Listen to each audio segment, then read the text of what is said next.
Hi guys, welcome to not Shoban. இன்றைக்கி நம்ம சேனலில் ஆக்டர் விக்ரம் நடித்து வெளிவந்திருக்க வீர தீர சூரன் படத்தோட ரிவ்யூ தான் பார்க்க போகிறோம். இந்த படத்தோட கதை என்னென்னா, ரவி அப்படின்னு ஒரு பெரியவர் இருப்பார். அவருக்கு மகனாக கண்ணன்னு ஒருத்தர் இருப்பார். இந்த ரெண்டு பேருமே அந்த ஊரில் பெரிய தலைக்கட்டுங்க. பிஸ்னஸ்ஸு, ரவுடிசம் எல்லாமே பண்ணுவாங்க. கிட்டத்தட்ட கேங்ஸ்டர் மாதிரி கூட சொல்லலாம். அப்படியே இந்த பக்கம் அந்த சிட்டிக்கு பொறுப்பான எஸ்பி இருக்கார். அந்த எஸ்பி சாருக்கும் அந்த ரெண்டு பேருக்கும் ஏற்கனவே ஒரு முன்பக்கம் இருக்குது. இதனால் அந்த எஸ்பி சார் இந்த ரெண்டு பேரையுமே ஒரு என்கவுண்டரில் போட்டு தள்ளுறதுக்கு ஏதாவது காரணத்தை தேடிட்டு இருக்காரு.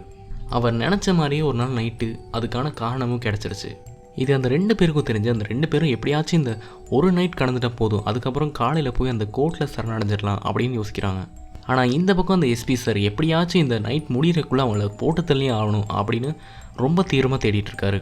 விடியறதுக்குள்ள அவனை முடிக்கணும், அவ்வளோதான்.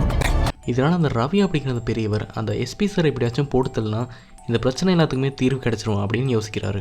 அதனால் அந்த எஸ்பியை போட்டு தள்ளுறதுக்காகவே அவருக்கு விசுவாசியாக இருந்து இப்போ எல்லாத்தையும் விட்டு ஒரு குடும்பமாக ஒரு நார்மல் வாழ்க்கையை வாழ்ந்துட்டு இருக்க ஒருத்தர் தேடி போகிறாரு. அவர் தான் நம்ம படத்தோட ஹீரோ விக்ரம் சார்.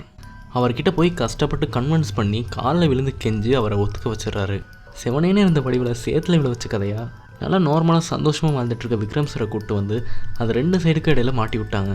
அதுக்கப்புறம் அந்த ரெண்டு சைடு விக்ரம் சாரோட ஃபேமிலியை பணயம் வச்சு அவங்களுக்கு ஏற்ற மாதிரி அவரை வேலை செய்ய வைக்கிறாங்க. அதுக்கப்புறம் விக்ரம் சார் எப்படி அந்த ஃபேமிலியை காப்பாற்றுறான்னு தான் மீதி கதை. இந்த படத்தில் மிகப்பெரிய ப்ளஸ்ஸாக நான் என்ன பார்க்குறேன்னா, இந்த படத்தோட கதையை சொன்ன அந்த ஒரு விதம் தான். இப்போ நான் சொன்ன இந்த மொத்த கதையுமே அந்த ஒரே ஒரு நைட்டில் காட்டியிருப்பாங்க. இந்த ஒரு ஃபேக்டர் தான் அந்த படத்தோட மிகப்பெரிய ப்ளஸ்ன்னு நான் நினைக்கிறேன். எனக்கு பர்சனலாக அந்த ஒரே ஒரு டைம்லைனில் படம் எடுப்பாங்க, அது எனக்கு ரொம்ப பிடிக்கும். அதாவது அந்த மொத்த படத்தோட ஸ்க்ரீன் பிளேயுமே அந்த ஒரே ஒரு நாள் இல்லாட்டி ஒரே ஒரு நைட்டில் காட்டுவாங்க. அது எனக்கு ரொம்பவே பிடிக்கும். இதுக்கு பெஸ்ட் எக்ஸாம்பிளாக மாநகரம், கைதி, அப்புறம் பயணம்னு ஒரு படம் இருக்கும். அதெல்லாம் ரொம்ப பிடிக்கும் எனக்கு.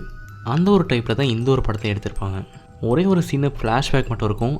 அது தவிர மற்ற எல்லாமே இந்த ஒரு கான்செப்டில் தான் இருக்கும். இந்த படத்தோட ஃபர்ஸ்ட் ஹாஃப் ரொம்ப ஃபாஸ்ட்டாக போகும். அதுக்கு ஏற்ற மாதிரி எல்லா சீன்ஸையும் ரொம்ப சூப்பராக வச்சுருப்பாங்க.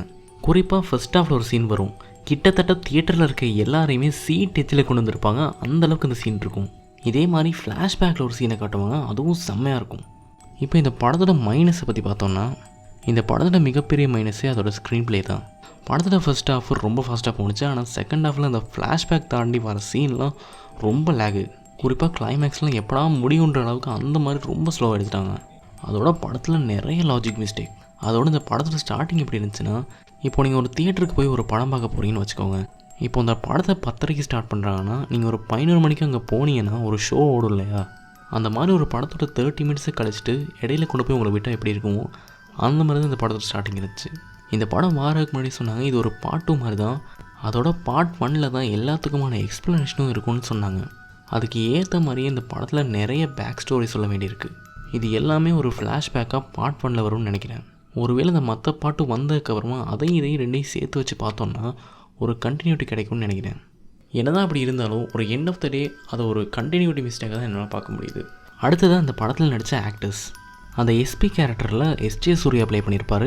ரொம்ப ஓவர் ஆக்டிங்லாம் பண்ணாமல் அந்த கேரக்டருக்கு என்ன தேவையோ அதை மட்டும் நடிச்சிருப்பார். அடுத்ததாக விக்ரம் சார் ஆஸ் யூஷுவல் எல்லா படத்துலேயும் மாதிரி இதுலேயும் பின்னி பெல்ல எடுத்தார்.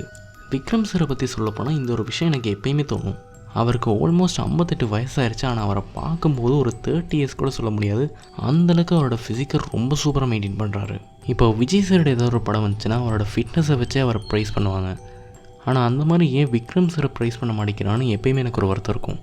உங்களுக்கும் அது எப்பயாச்சும் தோணிருந்துச்சுன்னா கண்டிப்பாக கமெண்ட்டில் சொல்லுங்கள்.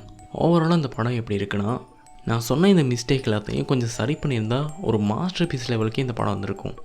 அண்ட் ஆல்சோ இந்த படத்தை கண்டிப்பாக போய் தியேட்டரில் பாருங்கள். இந்த படத்துக்கு நான் கொடுக்குற ரேட்டிங் 7.5 out of 10.